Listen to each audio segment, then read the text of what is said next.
Hey everybody, Final Film Productions here with another Last of Us video. Today I talk about the reaction and the early reviews for The Last of Us Part 2. The game is getting a staggering amount of 10 out of 10s and really stellar reviews. If you watch my channel, you'll know that my response to the leaks was utter confusion, rage. I thought what I seen in those leaked videos was absolutely terrible.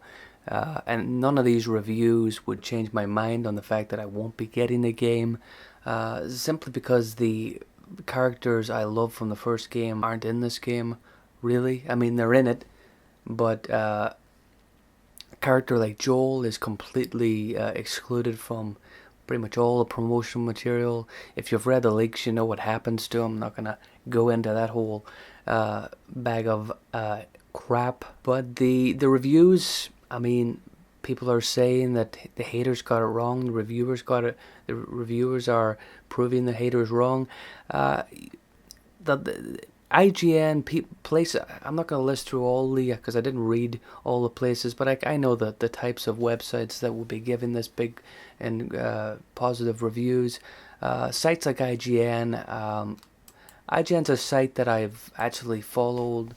I watch videos, I read stuff. I quite like some of the people that are on the website, but generally it's a site that is growing more and more unreliable. The review of Days Gone was another embarrassment. And you just sit there and you look at how they reacted and how they dealt with the Last of Us 2 leaks controversy. They didn't cover the actual details of the leaks, which is sort of understandable.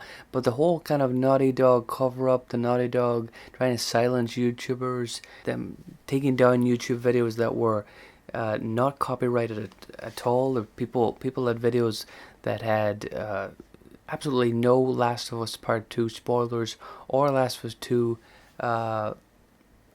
copyright material in their video, and these videos were still taken down. None of that was reported by IGN. Certain IGN staff knew about these things and wouldn't cover it.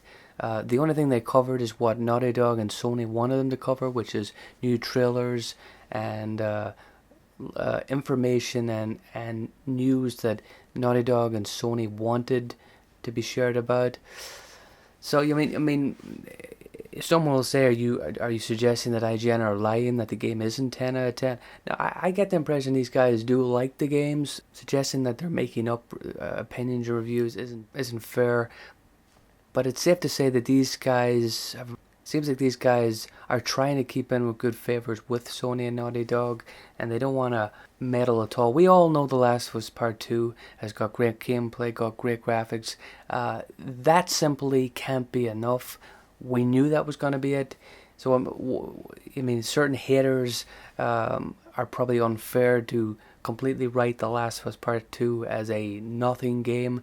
But that isn't what I think most haters have been doing. What most fans, they're called fans, we get labeled as trolls, we get labeled as a billion different things, but we are fans at the end of the day. I am a fan of The Last of Us. I'm someone who, when I seen the trailer, I think it was last year, wasn't it, when they first showed Joel, I teared up a little bit because it meant so much. I didn't think the game meant that much to me, the first Last of Us, but knowing what they did to Joel, knowing what how they used the character Abby, those things there just caught all my interest for the game. And it's not the first time that IGN or whatever website or reviewer you can think ignores things. Like, I look at the Spider-Man franchise with MCU getting staggeringly good reviews, and I just can't believe that they don't see all the staggering awful things that franchise has done. So I don't trust these reviews. It won't change my mind about not getting the game. But it'd be interesting when people do play it, what do they really think about how the characters have been handled? What do you think? Do you trust these websites? Do you really believe that the game is a 10 out of 10 based on what you know of the leaks, if you've read the leaks? Because if you haven't read the leaks, then you're really not worth arguing with at the moment. Like, I understand why you haven't read them because you don't want to be spoiled, fair enough. But don't argue with people that have read the leaks and know what the content of this game is and have a problem with that. Because if you don't know what the problem is, please don't tell me that I'm wrong or that I'm overreacting, because you simply don't know. And believe me, I don't think fans are overreacting. It might have got a little bit hostile online and Twitter, but I think that's how bad the leaks were. What do you think? Let me know.